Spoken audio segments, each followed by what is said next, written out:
Wala na, ulam na namin siya.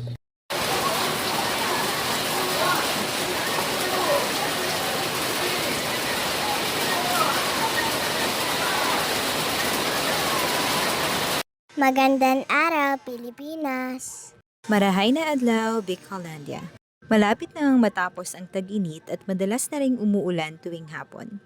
Sa mga ganitong panahon nga ay hindi lang masarap matulog, masarap ding humigop ng mainit na sabaw.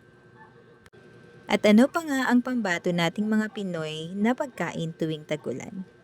O ano, nakapagsopas na ba ang lahat? Isa nga sa masarap kainin tuwing tag-ulan ay ang sopas. Kaya naman, iyan ang lulutuin natin for today's video. Ang kagandahan nga dito sa amin ay paglabas mo ng block namin ay marami ka nang mabibilhan ng karne at gulay. Hindi mo na kailangan lumayo pa.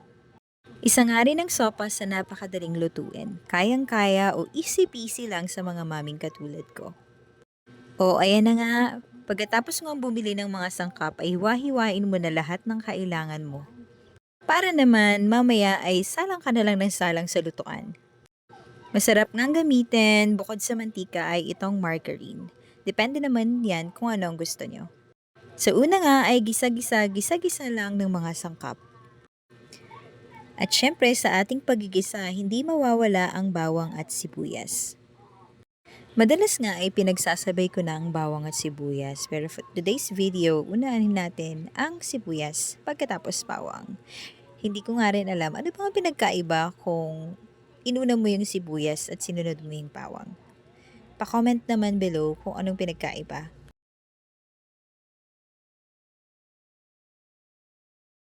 Pagkatapos kong ang gisahin ang bawang at sibuyas ay sinunod ko na itong manok.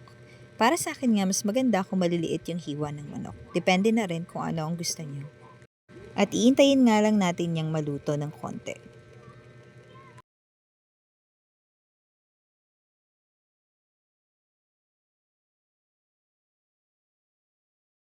Nang maluto na nga ng konti ang manok ay tinimplahan ko na nga ng mga pampalasa. Hindi ako kagaling magluto pero pwede na. Naalala ko nga nung dalawa pa lang yung anak ko ay nagmamakaawa sa akin yung panganay ko na wag na lang ako ang magluto at ang daddy niya na lang dahil hindi nga daw ako masarap magluto. Mangiyak-ngiyak nga talaga ako nun kasi ikaw pa naman sabihan ka nung anak mo na hindi ka masarap magluto. Ay ano na baga? At eto na nga at sinunod na natin yung elbow macaroni at nilagyan na rin natin ng tubig. Depende nga kung gaano karaming sabaw ang gusto nyo. Pakukuluin nga lang natin yan hanggang sa lumambot yung macaroni. Nang medyo malambot na nga yung elbow macaroni ay isinunod ko na rin tong carrots at hotdog. Kung malalaki yung hiwa sa inyo ay depende naman kung anong gusto nyo. Ayan nga at pagkulo ay ilalagay na naman natin itong repolyo. At ayan nga, kung mapapansin nyo ay konti nga yung sabaw, kaya naman dinagdagan ko na lang. Kapag luto na nga ang lahat ay huli namang ilalagay itong evaporada. Ayan, ready to eat na ang ating creamy sopas.